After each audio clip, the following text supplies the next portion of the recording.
Oke, bismillahirrahmanirrahim. Assalamualaikum warahmatullahi wabarakatuh. Selamat pagi, salam sejahtera. Oke, kepada semua pelajar-pelajar daripada 4 STEM. Oke, 4 STEM. Oke, kita akan mulakan hari ini untuk kelas hari ini.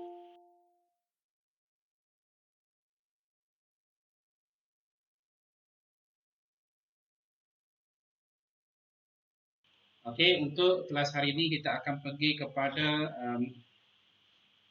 kebiasaan gelombang. Okey, buku teks muka surat 5.4, 5.4. Okey.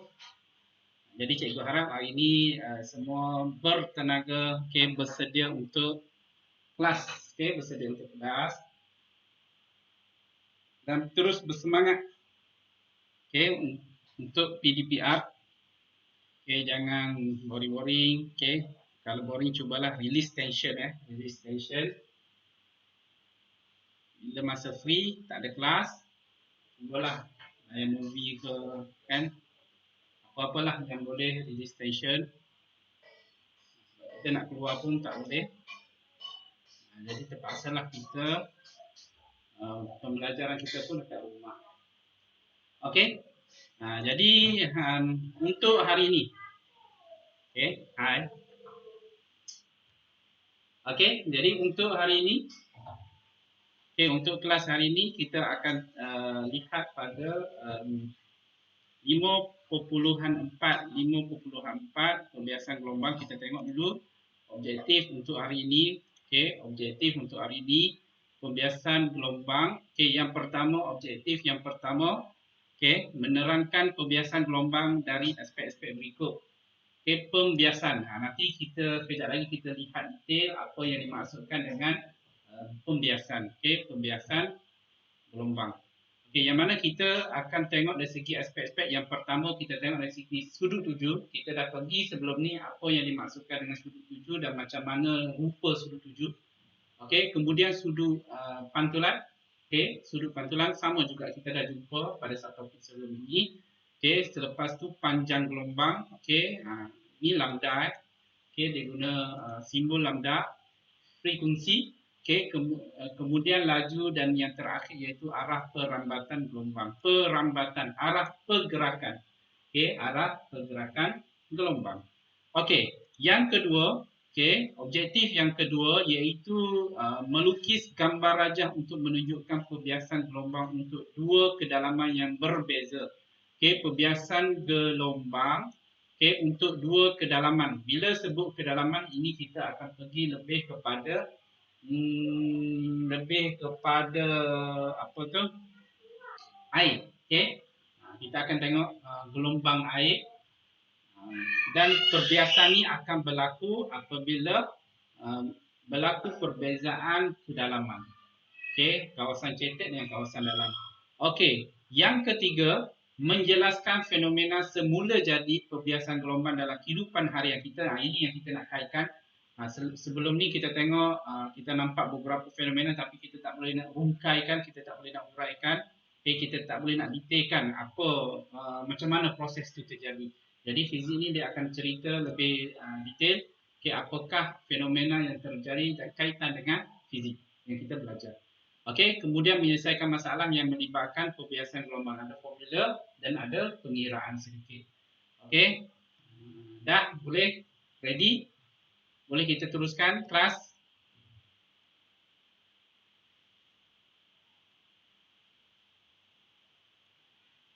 Okey. Jadi merujuk kepada buku teks, okey, merujuk kepada buku teks, okey,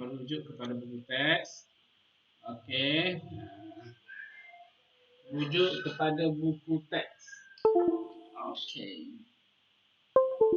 muka surat 174, okey, 174 pembiasan gelombang, subtopik 5.4, okey, subtopik 5.4. Okey, untuk subtopik 5.4, okey, gambar rajah foto 5.10 menunjukkan muka gelombang. Dah jumpa istilah ataupun perkataan muka gelombang kita dah jumpa sebelum ini. Okey, muka gelombang gelombang laut yang melengkung, okey, melengkung ya. Yang kita pergi sebelum ni membulat, okey, lepas tu lurus. Walaupun lurus, tapi dia tak adalah lurus sangat kan. Okey, yang ini melengkung. Okey, muka gelombang laut yang melengkung semasa menuju tepi pantai. Okey, menuju tepi pantai. Okey, kita tengok. Ini biasa pemandangan ni kalau kita tak dapat tengok pemandangan ni kecuali kalau kita guna drone. Okey, guna drone kita boleh tengok lah. Okey, boleh tengok pemandangan daripada atas. Okey, sehingga kita boleh nampak muka gelombang tu. Okey, satu lagi kalau kita duduk tempat tinggi lah. Okey, tempat tinggi. Okey. Jadi perbiasan gelombang, okey. Ni disebabkan oleh fenomena perbiasan gelombang yang kita nampak muka ni. Ini muka lah. Okey, dia ada kawasan cerah, ada kawasan gelap, cerah gelap, cerah gelap. Ini sebenarnya adalah ombak. Okey, ombak. Tetapi ombak ni membentuk satu garisan yang bersambung, okey, sefasa, satu fasa yang mana yang kita jumpa sebelum ni yang kita panggil puncak dan kita panggil lembangan. Puncak ni ombak, okey, ombak yang tinggi. Lembangan tu yang rendah sekali. Okey, yang rendah sekali. Jadi fenomena yang terjadi di tepi pantai ni kalau dalam fizik kita boleh jelaskan dalam perbiasan gelombang. Okey, perbiasan gelombang ialah perubahan arah perambatan gelombang. Okey, kita tengok istilah dia. Okey, istilah yang digunakan maksud yang dijelaskan dalam perbiasan gelombang iaitu perubahan arah, okey, perubahan arah perambatan gelombang. Arah pergerakan, okey, arah pergerakan gelombang yang disebabkan oleh perubahan hal laju. Okey, disebabkan ada perubahan hal laju, okey, terjadilah perbiasan gelombang ataupun arah perambatan gelombang. Apabila gelombang itu merambat dari satu medium ke medium yang lain. Okey, istilah medium ke medium yang lain contohnya cecair udara. Itu dua medium yang berbeza, okey. Cecair ataupun pepejal kepada cecair, itu pun medium yang berbeza. Itu yang dimaksudkan dengan medium. Tetapi kalau kita, tak apa, kita pergi detail sekejap lagi. Okey, apakah kesan perbiasan terhadap ciri-ciri gelombang? Okey, ciri-ciri yang cikgu tunjuk dekat objektif tadi. Okey, dekat objektif tadi. Okey, di sini ni kita ada ni sebenarnya aktiviti yang mana aktiviti ni dia ada tangki yang kita letak dalam air, kita letak air dalam tangki ni yang kita panggil tangki riak lah. Okey, supaya kita nampak, okey, kita buat eksperimen ni ataupun aktiviti ni kita akan nampak muka gelombang. Okey, kalau kita nak tengok muka gelombang dengan jelas, guna ni lah, okey, perkakas dia ataupun peralatan ini. Okey, jadi kita teruskan. Dalam aktiviti kita tengok apa yang diperhatikan. Dalam aktiviti 5.12 yang dekat atas tadi, anda akan memperoleh pembiasan gelombang air satah. Okey, pembiasan gelombang air satah. Okey, jadi rajah menunjukkan ini daripada pemerhatian ataupun daripada tangki riak tadi yang kita boleh tengok pemerhatian dia. Okey, jadi untuk gelombang air kan maksud gelombang air itu daripada satu medium kepada medium yang lain. Okey, jadi untuk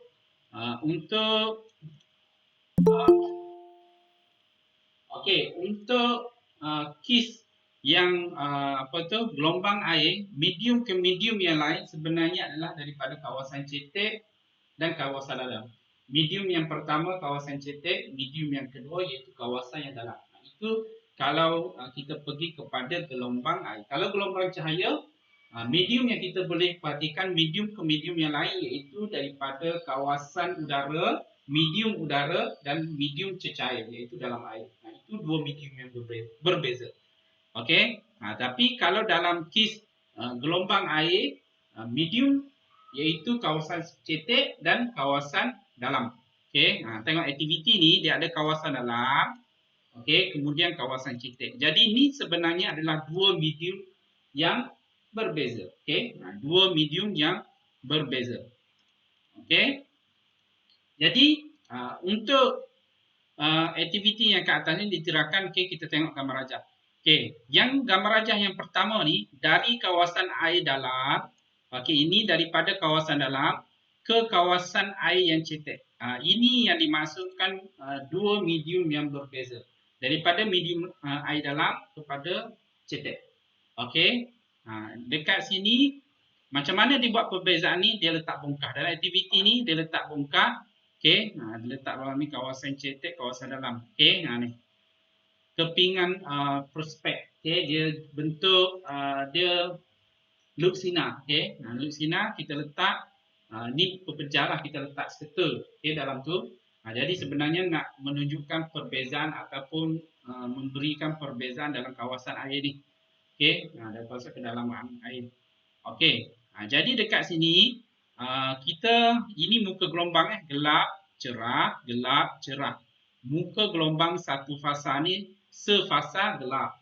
Sefasa cerah ni, ini muka gelombang. Jadi antara tengah-tengah cerah dengan tengah cerah seterusnya, fasa seterusnya, ini adalah lambda. Okey, satu lambda, satu panjang gelombang.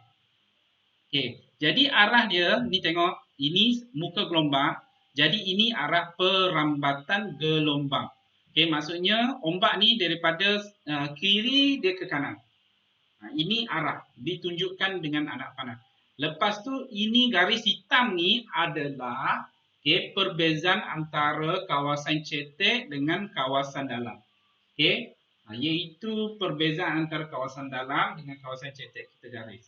Jadi sudut tuju ni dia pergi kepada garis hitam ni. Kita tengok point dekat sini. Lepas tu kita kena lukis garis nombor. Ini sebenarnya garis nombor ni adalah point dekat sini. Kalau dia sentuh dekat sini, garis nombor ni yang titik putus-putus warna biru ni sebenarnya 90 darjah dengan garisan hitam. Okey. Garis nombor ni adalah mesti 90 darjah dengan garisan perbezaan antara satu medium ke medium yang satu lagi. Okay. Kalau kita tengok nota yang sebelah sini, okay, cuba tengok nota yang sebelah sini, tengok. Okay. Kalau tengok yang ni, rajah yang ni, okay, ada satu garis hitam yang tebal ni, bold hitam ni, ini adalah perbezaan antara kawasan dalam dengan kawasan cetek. Kawasan dalam dengan kawasan cetek. Jadi garisan putus-putus ni sebenarnya adalah 90 darjah dengan garisan hitam. Okey, boleh tanda. Sini dia tak buat tanda ni. Ni kita boleh 90 darjah, buat simbol 90 darjah dengan pensel dalam buku teks. Okey. Jadi bila sampai ke garisan nombor, tengok arah perambatan gelombang. Arah pergerakan gelombang air. Daripada muka gelombang ni, tengok arah dia dah berbeza. Dah terpesong sedikit. Okay, terpesong sedikit. Jadi terpesong ni, ini yang menunjukkan garis warna pink ni, warna merah ni, warna pink ni, warna merah ni, okay, arah dia dah berubah. Kalau kita tengok angle, ini I, ini adalah sudut tuju, merujuk kepada garis ni, arah tuju, gelombang tuju. Okay, ini adalah sudut tuju, ini adalah sudut pembiasan. R itu adalah sudut pembiasan. Okey, sudut pembiasan. Ini kalau kawasan air dalam kepada kawasan cetek. Okey, dari kawasan dalam pula, dari kawasan cetek, kita tengok pemerhatian kedua daripada kawasan cetek kepada kawasan dalam pula. Okey, cetek kepada kawasan dalam. Okey, apa yang terjadi juga? Okey, kita tengok ini arah perambatan gelombang terpesong juga, sama. Okey, boleh tengok perbezaan dekat sini. Okey, boleh tengok perbezaan dekat sini. Okey, perbezaan lambda, angle. Tengok angle dia. Okey, yang pertama ni dalam kepada kawasan cetek. Angle dia, kita tengok ni makin kecil. Okey, angle dia makin kecil. Sudut dia semakin kecil. Okey, tapi kalau yang ini pula, kalau dia pergi cetek kepada dalam, angle dia kecil. Tapi bila dia pergi kepada kawasan dalam, ni kawasan air dalam yang ni, bahagian ini, kawasan dalam, angle dia adalah lebih besar. Okey, satu lagi. Cikgu nak bagi tahu. Sudut. Dalam exam pun kadang-kadang dia ada tanya juga. Yang manakah sudut tuju? I. Okey, dia akan bagi. Ini I ni adalah A contohnya. Okey, B yang ini iaitu daripada hitam ni, garisan hitam ni, okey, kepada garisan merah ni. Dia boleh bagi tahu yang ni juga. Tapi kita kena pilih betul-betul, iaitu kalau sudut tuju ni mestilah daripada arah perambatan gelombang, okey, anak panah sehingga ke garis normal. Mesti ke garis normal. Okey, mesti ke garis normal. Jangan pergi kepada garisan perbezaan antara dua medium. Okey.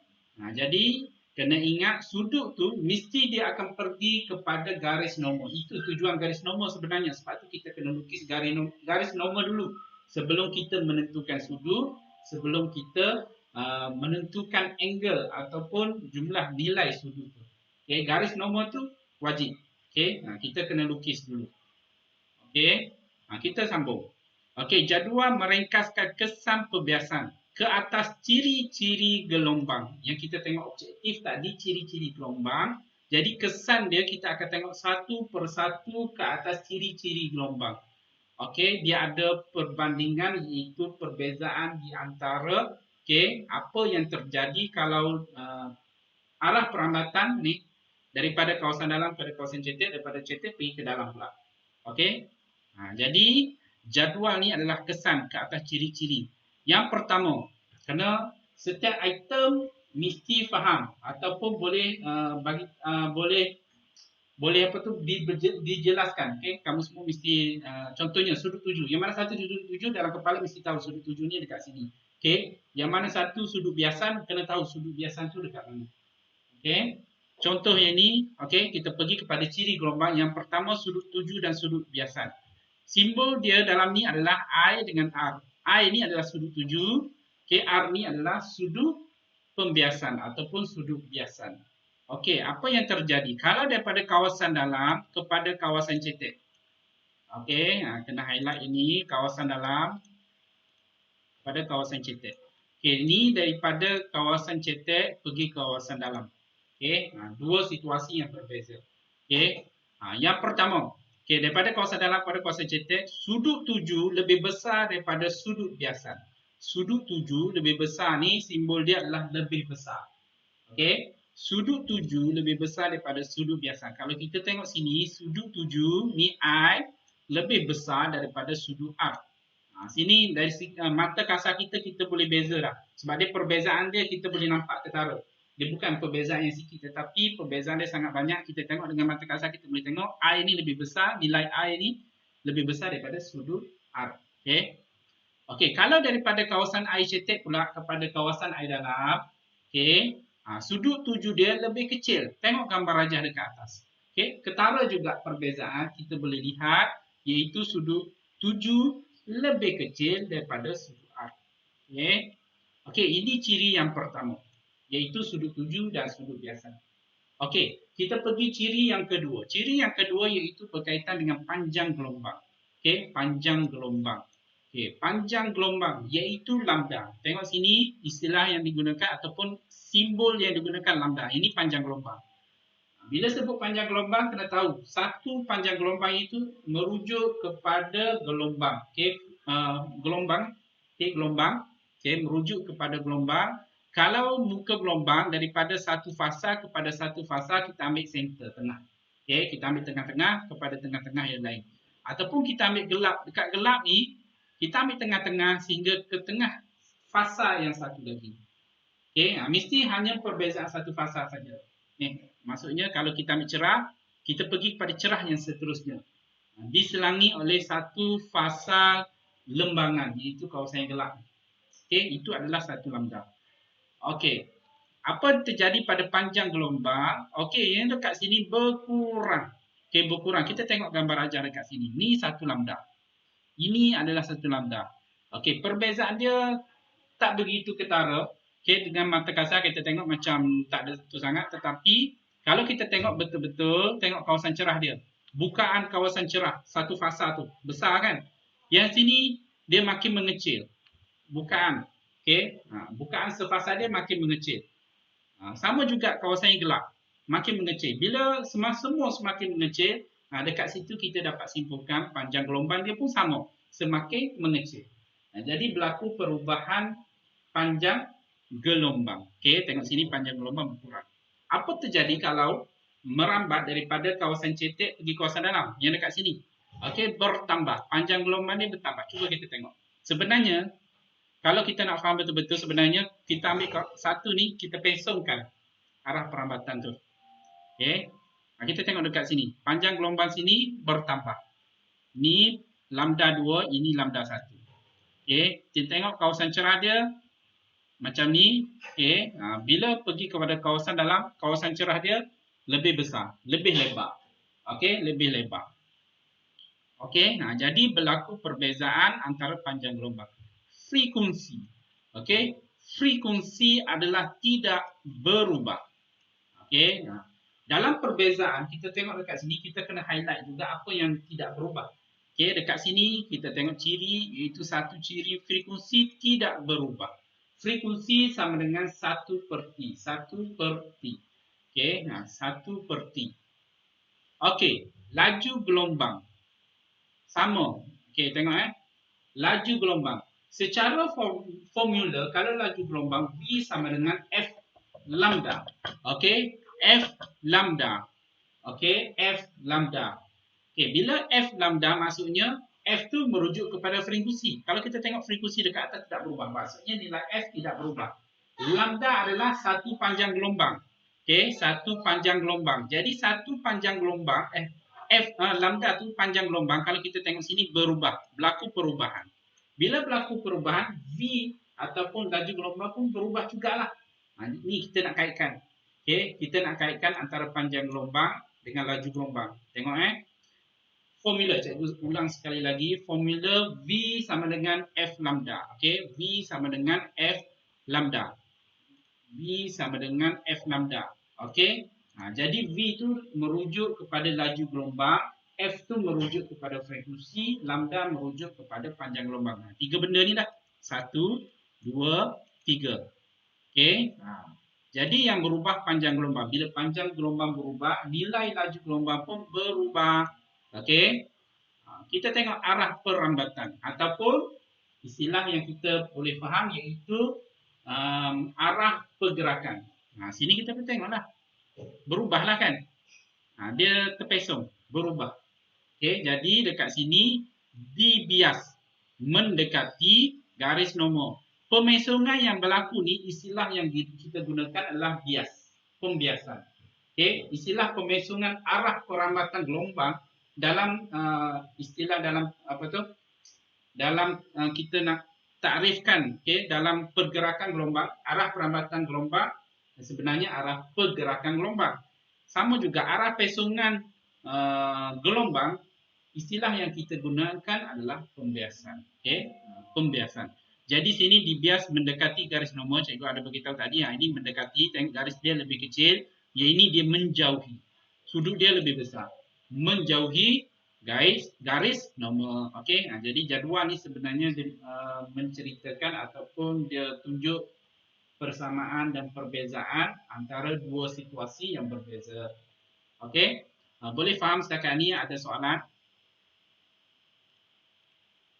Ada soalan tak kelas? Tak ada? Okey, kalau tak ada kita sambung. Okey, sekarang kita pergi kepada objektif yang seterusnya, iaitu kita nak melukis. Okey, siapa ada kertas boleh cuba lukis. Sebenarnya lukis ni, aktiviti ataupun objektif ni sebenarnya dia nak latih kita supaya kita dapat tunjukkan perbezaan, iaitu arah perambatan gelombang. Kita menunjukkan muka gelombang, perbezaan muka gelombang. Sebab dalam exam nanti, biasanya dalam kertas 2 dia suruh lukis. Markah biasanya dia bagi 2 markah. 2 markah. Yang mana 2 markah tu adalah merujuk kepada satu arah, yang garis ni, okey, satu arah dan berlaku pemesongan, dan satu lagi muka gelombang. Muka gelombang pun kena lukis betul-betul, iaitu kita akan nampak perbezaan antara jarak di antara garisan-garisan muka gelombang ni warna biru. Okey. Jadi untuk melukis ni cikgu cerita saja. Cikgu ceritakan saja dekat sini. Okey. Okey, cikgu ceritakan sahaja. Okey. Okey. Langkah 1. Okey, langkah 1. Okey, langkah 1. Lukis anak panah AB. Okey, dia suruh lukis ni kan. Garisan AB. Okey, garisan AB berserenjang dengan muka gelombang. Lukis anak panah AB berserenjang dengan muka gelombang. Apa yang dimaksudkan sini, muka gelombang ni dah ada siap-siap. Ni muka gelombang ni warna biru ni berserenjang. Maksud dia adalah 90 darjah. Garisan ni adalah 90 darjah dengan muka gelombang.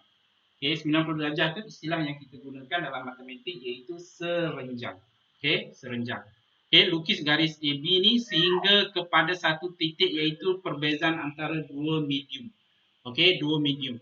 Okey, iaitu di sini dia tunjuk perbezaan, iaitu perbezaan dengan cahaya lah, dengan warna. Ini warna putih, ini warna biru. Okey, jadi ini adalah kawasan dalam, ini adalah kawasan cetek. Okey, jadi garisan AB ini adalah mewakili arah perambatan gelombang 7. Kita tengok anak panah sini 1, sini 2. Maksudnya sini 7, sini adalah bias. Okey. Bila sampai dekat sini, yang kedua, lukis garis nombor. Seperti cikgu kata, garis nombor bila kita nampak saja garis 7, kita kena lukis garis nombor. Garis nombor yang berserenjang pula dengan sempadan kawasan dalam dan kawasan cetek. Okey, garis nombor ni adalah mesti 90 darjah dengan garisan iaitu perbezaan antara dua medium yang berbeza. Okey, 90 darjah. Langkah yang kedua. Okey, kemudian langkah yang ketiga, lukis anak panah BC yang lebih mendekati garis nombor. Okey, lebih mendekati garis nombor. Kenapa macam tu? Sebab kita tengok balik kepada jadual dekat atas tadi, yang mana ciri-ciri kalau daripada kawasan dalam kepada kawasan cetek. Kita tengok kawasan dalam kepada kawasan cetek, sudut dia, sudut 7 lebih besar. Sudut biasan dia lebih kecil.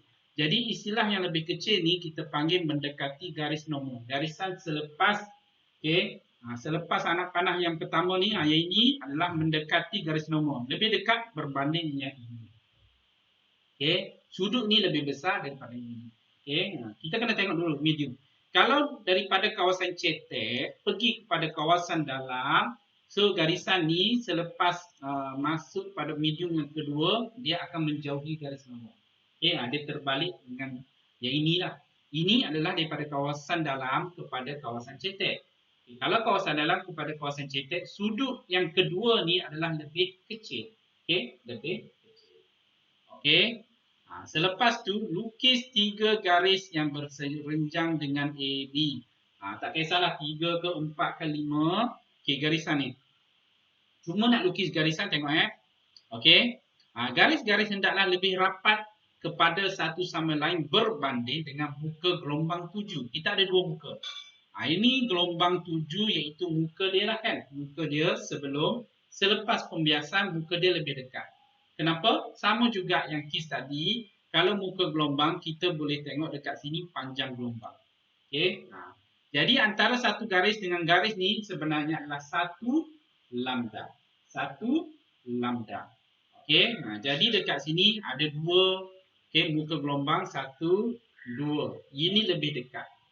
Okey, sebab daripada kawasan dalam pergi kawasan cetek. Tapi kalau kawasan cetek pergi kawasan dalam, muka gelombang dia adalah lebih besar daripada muka gelombang gelombang 7.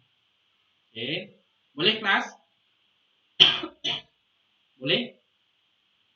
Cikgu cuba perlahan terangkan dengan slow kan supaya semua boleh apa tu boleh. Okey. Nota dekat sini. Jika gelombang air merambat daripada kawasan cetek kepada kawasan dalam, arah perambatan gelombang biasan haruslah menjauhi. Ini cikgu ceritalah. Kat mana kita nak tu? Sebab tu yang ini kena ingat. Jadual 5.3 ni kena ingat situasi dia.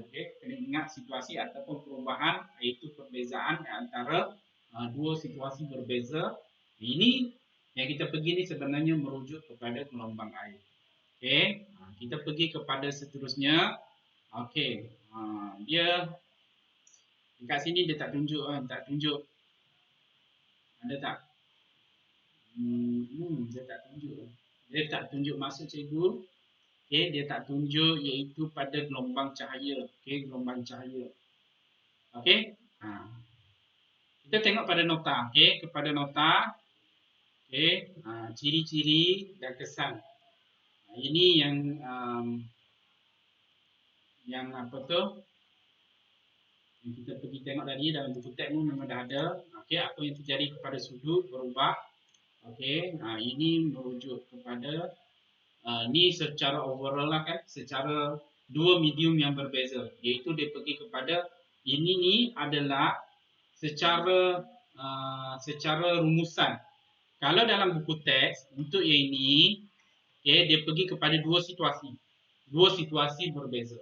Iaitu daripada medium yang pertama pergi medium kedua, yang situasi yang kedua pula medium kedua pergi kepada medium pertama. Itu perbezaan ditunjukkan. Untuk dalam nota ini, ciri-ciri gelombang dia terus pergi kepada kesimpulan. Kalau merujuk kepada sudut, akan berlaku perubahan kalau melibatkan perbiasaan gelombang. Kalau panjang gelombang pun sama berubah, frekuensi tidak berubah. Ini secara total, secara keseluruhan. Laju gelombang berubah. Kenapa laju gelombang berubah? Ingat tadi formula dia V sama dengan F lambda. F tidak berubah, tetapi lambda iaitu panjang gelombang berubah. Bila panjang gelombang berubah, V pun turut berubah, iaitu laju gelombang. Kemudian arah perambatan. Arah perambatan iaitu arah pergerakan pun sama. Adalah sama. Adalah sama, berubah. Berlaku perubahan pada arah perambatan. Sekarang kita akan pergi kepada objektif seterusnya, iaitu kita akan pergi kepada kenapa ada garis apa ni? Kamera. Kita pergi kepada fenomena. Merujuk kepada buku teks, iaitu pada muka surat 199. Dan habis. Ini pun familiar juga, masuk pada kertas 2. Kertas 2 yang risau kita nak jawab. Kalau kertas 1 tak ada masalah lagi, sebab kertas 1 tu kita boleh tembak kan. Tembak A, B, C ataupun D. Tak ada masalah. Tetapi kalau yang ini, ini kalau masuk pada kertas 2 memang kena karang, kena ceritakan. Kita tengok, pada waktu siang. Ni ada dua situasi ini waktu malam, satu lagi waktu siang. Pada waktu siang, udara yang berhampiran dengan permukaan bumi adalah lebih panas daripada udara di atas. Ingat balik, kita pernah jumpa situasi ini, iaitu dekat bab yang keempat, haba, muatan haba tentu. Yang mana pepejal, iaitu permukaan bumi pepejal. Muatan haba tentu dia rendah. Yang mana menyerap haba, perubahan haba dia lebih cepat. Jadi permukaan panas. Bila permukaan panas, sama juga kawasan udara, medium yang satu lagi berlaku perbezaan. Kita tengok dulu Kita tengok dulu. Permukaan bumi adalah lebih panas daripada udara. Bumi lebih panas.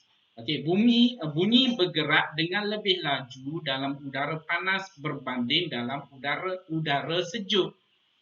Satu lagi istilah, bunyi bergerak dengan lebih laju dalam udara panas berbanding dalam udara sejuk.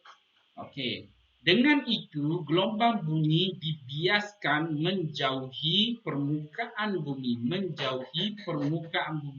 Hal ini menyebabkan pemerhati mendengar bunyi yang lemah pada waktu siang.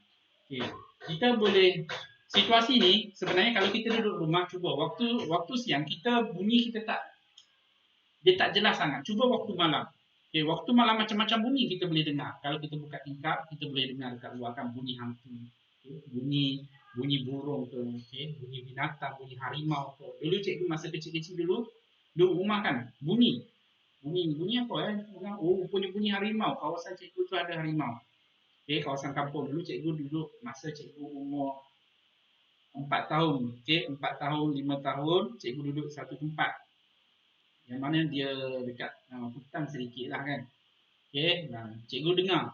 Okey, malam-malam kadang-kadang ada bunyi binatang, harimau. Okey, harimau pun ada bunyi harimau. Okey. Waktu malam ni bunyi dia lebih jelas. Okey, bunyi bergerak dengan lebih laju dalam udara panas berbanding dalam udara sejuk. Dengan itu, gelombang bunyi dibiaskan menjauhi permukaan bumi. Tengok menjauhi. Okey, menjauhi daripada permukaan bumi. Hal ini menyebabkan pemerhati mendengar bunyi yang lemah pada waktu siang. Okey, dekat sini dia tunjuk gambar dekat sini. Okey, tunjuk gambar dekat situ ada seorang. Okey, lepas tu ada bunyi mungkin pasang muzik ke pasang TV kuat. Dia bunyi lemah saja. Tetapi bila waktu malam, kita tengok pada waktu malam. Okey, apakah situasi waktu malam iaitu daripada sudut haba. Udara yang berhampiran dengan permukaan bumi adalah lebih sejuk. Okay. Udara yang berhampiran dengan permukaan bumi adalah lebih sejuk. Gelombang bunyi dibiaskan mendekati permukaan bumi. Okay, mendekati permukaan bumi. Hal ini menyebabkan pemerhati mendengar bunyi yang lebih kuat pada waktu malam. Waktu malam kita dapat bunyi jauh, daripada jauh pun kita dapat dengan jelas. Okay. Berbanding pada waktu siang. Jadi ini adalah fenomena yang dapat dijelaskan dalam fizik. Ini fenomena yang pertama lah. Fenomena yang kedua, fenomena yang kedua menunjukkan fenomena perbiasan gelombang air laut. Ini dekat pantai lah. Dekat pantai contohnya Pantai Merdeka memang ada tanjung dan ada teluk. Ada tanjung ada teluk. Kalau kita pergi Pantai Merdeka, kanan dan kiri memang ada ada teluk, ada tanjung. Kita pergi kalau dekat Pantai Merdeka kita duduk dekat tanjung. Tanjung. Bukan tanjung rambutan. Tanjung adalah kawasan air cetek, manakala teluk ialah kawasan air dalam. Sebelum menghampiri pantai, muka gelombang air hampir lurus dan selari kerana gelombang air bergerak pada kelajuan yang seragam. Seragam. Apabila muka gelombang air merambat ke tanjung, laju gelombang air berkurang menyebabkan panjang gelombang menjadi lebih kecil. Warna biru ni, kalau Pantai Merdeka, Pantai Merdeka kat sini. Pantai Merdeka kat sini dekat teluk kan. Lepas tu kita ada sini tanjung, sini tanjung. Pantai Merdeka dekat sini. Ini warna biru ni adalah laut, yang mana garisan ni adalah muka gelombang. Muka gelombang. Muka gelombang. Kita tengok kawasan dekat teluk ni, kita akan tengok nampak ombak tu perlahan saja. Kita tengok dekat sini dia panjang. Muka antara satu muka dia panjang. Panjang. Jadi ini fenomena ni pun dapat dijelaskan dengan fizik, iaitu dalam pembiasan gelombang. Ini adalah kawasan cetek laju lebih rendah. Kawasan cetek. Kawasan cetek laju lebih rendah. Kawasan air yang laju lebih tinggi. Lebih tinggi. Ini kawasan dalam. Kawasan air dalam laju lebih tinggi. Lebih tinggi. Pembiasan gelombang air menyebabkan tenaga gelombang ditumpukan pada kawasan tanjung. Menyebabkan amplitude ombak lebih tinggi. Di kawasan teluk, tenaga gelombang disebarkan ke kawasan yang lebih luas. Dekat sini tengok warna kuning. Dia disebarkan. Bila disebarkan, satu tenaga, bila kita sebarkan, dia akan, bila tersebar, tenaga tu makin berkurang lah. Semakin berkurang. Tapi kalau dia menumpu kepada satu tempat, daripada besar tenaga, dia pergi pada satu tempat, dia akan menumpu. Bila menumpu, tenaga dia akan bertambah. Tenaga dia akan bertambah. Menyebabkan amplitude di kawasan teluk, tenaga gelombang disebarkan ke kawasan yang lebih luas, menyebabkan amplitude ombak. Amplitude ni ombak tinggi dengan ombak rendah. Itu amplitude. Di kawasan teluk, tenaga gelombang disebarkan ke kawasan yang lebih luas, menyebabkan amplitude ombak lebih rendah dan air lebih tenang. Itu kawasan teluk. Kawasan teluk. Setakat ni ada soalan. Fenomena kat sini dia tak banyak. Sebenarnya ni pun fenomena ini pun sebenarnya kita boleh detailkan lagi. Ni boleh detailkan lagi ni, tapi dekat sini dia tak tunjuk detail sangatlah. Sebenarnya kalau kita detail, kita pergi kepada kepada molekul-molekul udara. Itu detail lagi kan. Dia sebenarnya ada lagi penerangan secara lebih detail, lebih spesifik. Iaitu kita pergi kepada molekul-molekul udara. Iaitu molekul ketika sejuk dan ketika panas. Okey, setakat ni ada soalan? Kelas? Ada soalan tak? Ada cikgu. Ada ke tak ada Koja? Tak ada. Oh, tak ada. Okey. Jadi kalau ikutkan ini dalam buku teks ni dia masukkan dua fenomena. Ada lagi? Ada tak adalah fenomena. Okey, kalau merujuk kepada ini adalah merujuk kepada nota. Ini teluk kan. Kalau pergi dekat Pantai Merdeka macam ni lah. Kita berada di teluk. Okey. Teluk dan memang ada dua tanjung. Tanjung ni tanjung ni tanjung yang ini adalah ke arah Tanjung Dawai kan, Tanjung Dawai. Guna istilah Tanjung Dawai. Pantai Merdeka dia tak panggil teluk Pantai Merdeka. Ni kawasan teluk. Nanti lepas ni bila pergi pantai nanti bila kita dah boleh pergi rentas daerah, boleh pergi jalan, boleh keluar. Bila pergi pantai cuba tengok. Tengok ombak. Boleh tengok. Okey. Sekejap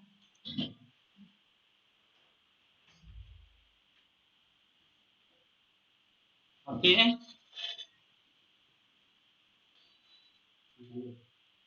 Okey, boleh tengok dekat sini. Okey, ini dia tunjuk 3D, yang ni kawasan atas yang kita tadi atas kan dia tunjuk.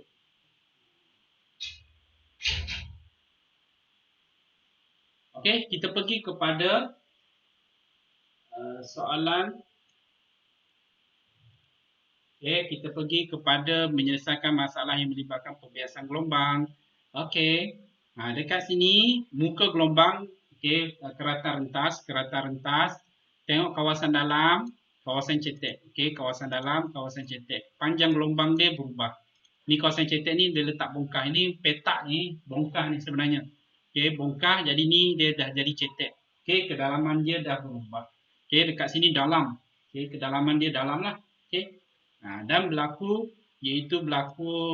perubahan dari satu panjang gelombang. Ini daripada puncak kepada satu puncak satu lagi. Ini satu lambda. Okey, ini pun sama juga. Okey, puncak ke puncak satu lambda. Tengok laju pula. V ni adalah velocity. Istilah simbol yang digunakan iaitu velocity. Okey, laju pertama dan laju kedua. Sama juga, laju ni dia berubah iaitu berkurang. Dia tunjuk anak panah ni pendek sikit kan. Itu laju berkurang bila pergi kepada kawasan cetek. Kat mana kawasan cetek? Kalau pergi pantai adalah kawasan yang dekat dengan pantai je lah. Cetek yang kita boleh pergi, boleh jalan kan. Dekat situ pun kita boleh tengok ombak tu perlahan saja. Sebab tu bila kita pergi dekat kawasan pantai sebenarnya terapi minda kita kan. Terapi mata, minda. Dengar ombak tu saja dapat menenangkan. Okay, tenang. Siapa yang stres pergi tepi pantai, relax. Rasa angin, rasa bunyi ombak. Relax. Okey, fenomena semula jadi. Okey, kita tengok dekat sini. Okey, formula. Okey, formula yang cikgu cerita tadi sama juga dalam gelombang. Formula asas dia adalah V sama dengan F lambda. V sama dengan F lambda. V merujuk pada laju gelombang, F merujuk kepada frekuensi, lambda merujuk kepada panjang gelombang. Okey, kawasan dalam, ni dia sebenarnya dibuat, ini matematik Persamaan pertama, persamaan kedua. Iaitu kalau dalam matematik persamaan serentak. Kita labelkan persamaan yang pertama, persamaan yang kedua. Sebab F tidak berubah, dia tak letak 1 dengan 2. F1, F2, dia tak letak. Dekat 1 sini adalah kawasan dalam, 2 ni kawasan cetek. Sebab apa dia letak nombor macam tu? Dia nak tunjukkan dekat sini pun ada perubahan ataupun nilai dia tak sama. F sama sebab nilai F sama dalam ke cetek ke. Okey, F tidak berubah. Okey, jadi dekat sini, okey, 1 dengan 2 digabungkan. Maksudnya F dengan F dia boleh gantikan, pergantian. Okey, sebenarnya kita kena buat satu lagi persamaan yang ketiga. Okey, baru kita boleh buat. Cuma dekat sini persamaan serentak, dia selesaikan persamaan ni dengan bahagi. Okey, persamaan 1 bahagi dengan 2. Jadi hasil dia kita akan dapat V1, V2.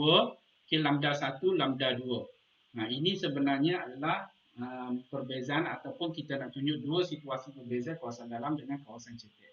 Kita tengok contoh, soalan nanti cikgu akan bagi esok. Esok ada satu masa kan, cikgu akan bagi soalan. Okey. Satu gelombang SATA mempunyai panjang gelombang 2 cm. Panjang gelombang. Terus masuk dalam kepala panjang gelombang iaitu lambda. Okey, lambda. Okey, laju adalah 8 cm. 8 cm per saat. Okey, dia guna cm. Dua-dua guna cm kan. Merambat merentasi kawasan cetek, iaitu daripada kawasan dalam pergi kawasan cetek. Apabila gelombang tersebut memasuki kawasan dalam, laju gelombang menjadi 12. Okey, laju gelombang menjadi 12. Okey, laju gelombang menjadi 12 daripada 8 pergi pada 12. Tentukan tentukan nilai panjang gelombang di kawasan dalam. Okey, panjang gelombang. Pertama kita senaraikan semua. Okey, kawasan cetek. Okey, lambda dia 2. Okey, kawasan dalam. Okey, hal laju dia 12. Okey, kita nak cari lambda 2. Ini dia senaraikan. Okey, itu langkah yang pertama. Langkah yang kedua, tentukan formula yang kita nak gunakan. Ini adalah langkah yang kedua, formula yang kita nak gunakan. Yang ketiga, penggantian. Masukkan nilai. Kita dah tunjuk pada langkah 1. Tadi kita ganti sajalah. Okay, jadi lambda 2 duduk bawah di sebelah kanan. Okay, jadi lambda 2 ni pindah ke sebelah sini. Jadi 8 ni duduk atas, dia pergi bawah. 2 ni naik atas, darab 2 lah. Okay, kaedah pemindahan. Okay, jadi lambda 2 kita dapat 3 cm. Sebab dia guna cm, sampai akhir pun kita guna cm, tak ada masalah lah. Okay, tapi kalau dia guna meter, satu guna cm, memang kita kena tukar kepada lebih baik kepada meter lah. Okay, contoh yang kedua. Okay, rajah 5.43 menunjukkan perambatan gelombang air daripada kawasan P kepada kawasan Q. Dia hanya bagi tahu kawasan saja. Okay, ni muka gelombang. Ini panjang gelombang dia besar, ini pendek. Okey. Laju gelombang tersebut ialah 18 di kawasan P. Tentukan laju gelombang tersebut di kawasan Q. Okey. Soalan ni sebenarnya dia ada tambah sikit pengiraan. Okey. Tengok detail Tengok betul-betul. Okey, cuba tengok rajah 5.43 ni. 12 cm. Apa ni cikgu? Daripada hujung sini bukan panjang gelombang antara satu muka pada satu muka. Ya betul, itu adalah satu panjang gelombang. Tengok dekat sini 12 cm. Ada berapa muka gelombang? Tengok, kita kira ini 1, jarak ini dengan sini 1, jarak sini dengan sini 2, jarak sini dengan sini 3, jarak sini ke sini 4. So dekat 12 cm ni ada 4 muka gelombang. 4 muka gelombang yang satu pasang. Jadi 12 cm ni untuk 4 gelombang. Kalau satu panjang gelombang berapa? Jadi 12 bahagi dengan 4. Kita ada 4. Ada 1, 2, 3, 4. Jadi 12 bagi 4, satu panjang gelombang bersamaan dengan 3 cm. Yang ini pula kita tengok berapa muka gelombang. Ada 1, 2, 3, 4, 5, 6, 7, 8. Ada 8. Jadi 12 bahagi 8 kita akan dapat satu panjang gelombang 1.5. Ada sedikit tambahan pengiraan. Kemudian kita dah tentukan sini panjang gelombang. Kita bezakan kawasan P dengan kawasan Q. Kita label 1, 2. 2, 2. Ini 1, 1 kan. Ini 2, 2. Lepas tu formula yang kita nak gunakan, masukkan nilai saja, kita nak cari V2. V2 tu merujuk kepada laju gelombang di kawasan Q. Jadi jawapan kita dapat sama juga 9 cm per saat. Ini diguna sentimeter. Kalau kita jumpa meter, jawapan dalam meter per saat. Sama juga. Pastikan jawapan tu mesti ada unit. Nilai 9 ni kita panggil magnitude. Ini adalah unit. Unit. Jadi nilai dengan unit tu mesti ditunjukkan pada jawapan akhir. Pada jawapan akhir. Setakat ni ada soalan. Kita ada 3 minit lagi sebelum cikgu bagi link kita tamat. Unik. Okey, untuk unik tu kena merujuk kepada soalan. Unik kena rujuk kepada soalan. Dalam buku teks dia guna sentimeter. Tengok dekat sini kalau kita nak detailkan lagi sebenarnya kita boleh letak unit juga ni. Okey, dekat sini unit. Tapi di sini dia letak akhir sekali. Tengok unit yang digunakan adalah cm. Okey, cm. Okey, lepas tu laju. Laju dia guna cm juga, cm besar. Jadi sama juga jawapan akhir pun cm per saat. Tapi kalau dia guna meter per saat, contohnya ini 12 meter, 12 meter, 18 meter per saat. Jadi jawapan mesti 12 meter, 9 meter per saat. Okey, 9 meter per saat. Jadi unit ni bergantung kepada nilai yang diberikan di dalam soalan. Okey, dekat ruangan komen cikgu ada masukkan link kehadiran. Okey, cikgu minta semua isi kehadiran sekarang. Okey, isi kehadiran pastikan kita ada 26 orang Tahniah. Tahniah kepada semua bersama-sama dengan cikgu kelas hari ini.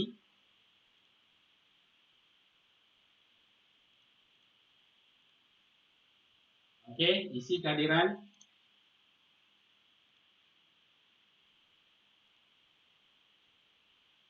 Kita ada 2 minit. Kalau ada soalan boleh tanya dekat ruangan chatting ataupun boleh buka mikrofon, boleh tanya cikgu. Okey, kita tengok siapa yang dah isi kehadiran. Hari ini adalah 4 Julai jangan tersalah tarikh 4 Julai. Okey, yang dah isi kehadiran iaitu Fatina Wara, Nur Wadinatul, Siti Nasariha, Nisha, Nur Anissa, Fatih Habira, Nur Fatih Syamimi, Hazwani, Fasiha, Nur Syahira, Sazwan Puja, Nur Fatih Najiha, Atiratu Syifa, Syafika, Azrin Sofia, Nik Safiyah Izzati, Nuru Hazwani, Nur Batrisha, Syahira. Ini kosong.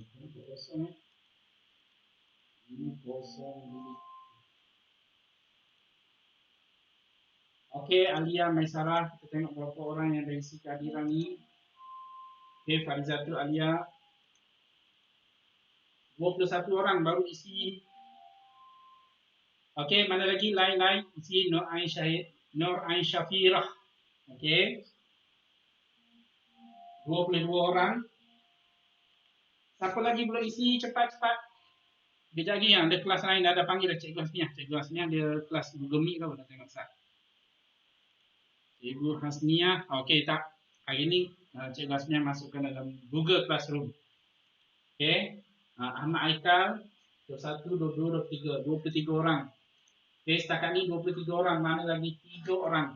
Okey, cikgu kekurangan 3 orang lagi. Cepat isi. Okey, isi kehadiran. Okey, dengar yang mana yang ada dalam grup yang mana boleh isi, tolong isi kehadiran. Okey, ada 3 orang lagi missing. Okey.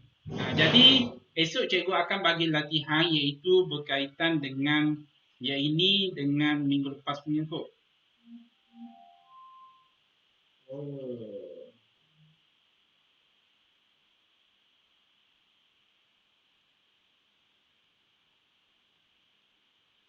Okey, tak ada isi balik. Okey, ada yang nama tak ada tu. Mungkin masih isi tu ada masalah kot. Okey. Ada 3 orang lagi. Okey. Jadi, kalau tak ada soalan, esok cikgu akan masukkan latihan dalam Google Classroom dengan minggu lepas punya lah, subtopik minggu lepas punya kan. Okey, pada kelas. Okey, ini okey, baru ada. Dah ada ini. Okey. Kalau tak ada soalan setakat itu saja kelas untuk hari ini. Cikgu akan masuk dalam YouTube dan cikgu akan edit link yang cikgu bagi dekat Telegram tadi. Okey. Okey, setakat itu saja kelas. Jumpa lagi. Terima kasih. Bye-bye. Jumpa lagi next kelas. Terima kasih, cikgu. Okey, sama.